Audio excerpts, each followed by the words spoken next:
नमस्कार, आप देख रहे हैं सांस्कृतिक राजधानी न्यूज और आपके साथ मैं हूं प्रियंका। आइए बढ़ते हैं खबरों की ओर।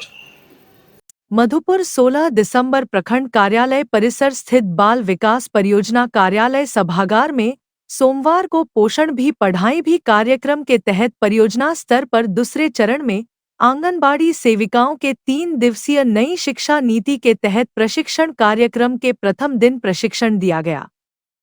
इस प्रशिक्षण कार्यक्रम में प्रशिक्षक महिला सुपरवाइजर नविदिता नटराजन एवं प्रियंका कुमारी ने उपस्थित सेविकाओं को पोषण भी पढ़ाई भी कार्यक्रम के संबंध में जानकारी दी। उन्होंने कही कि बच्चों को पोषण के साथ साथ पढ़ाई कैसे कराया जाए, इस दिशा में सेविकाओं को विशेष ध्यान देने की बात कही। नई शिक्षा नीति 2020 के इतिहास 0 से 6 वर्ष के बच्चों के विकासात्मक आयाम को विकसित करने के लिए 0 से 3 वर्ष के व 3 से 6 वर्ष के बच्चों के लिए आधारशिला के माध्यम से विकास पर ध्यान देना, जिसमें विभिन्न गतिविधियों के माध्यम से बच्चों में संज्ञानात्मक, सामाजिक, भावनात्मक, शारीरिक और रचनात्मक विकास की बेहतर नींव रखा जाएगा। साथ ही सेविकाओं को 0 से 3 वर्ष के बच्चों के लिए गृह भ्रमण व 3 वर्ष से 6 वर्ष बच्चों के लिए केंद्रों में सेविकाओं ने गतिविधियों के माध्यम से किया जाएगा।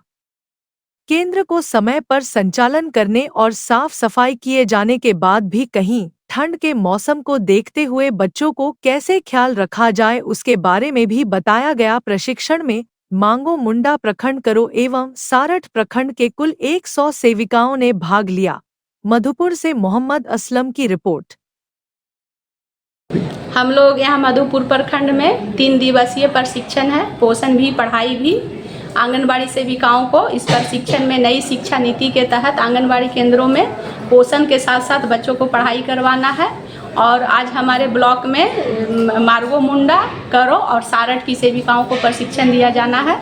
उसी के तहत हम लोग प्रशिक्षण दे रहे हैं। इसमें हमारा 0 से लेकर 6 वर्ष तक के बच्चों के लिए नई शिक्षा नीति के तहत बहुत कुछ एक्टिविटी है जिनके माध्यम से उनको पढ़ाना है। और पोषण के लिए भी बहुत सारे संदेश हैं जो अभी आगे से इनको लागू करना है। और उसी के आधार पर हमारा आंगनबाड़ी में बच्चों को शिक्षा और पोषण दिया जाए।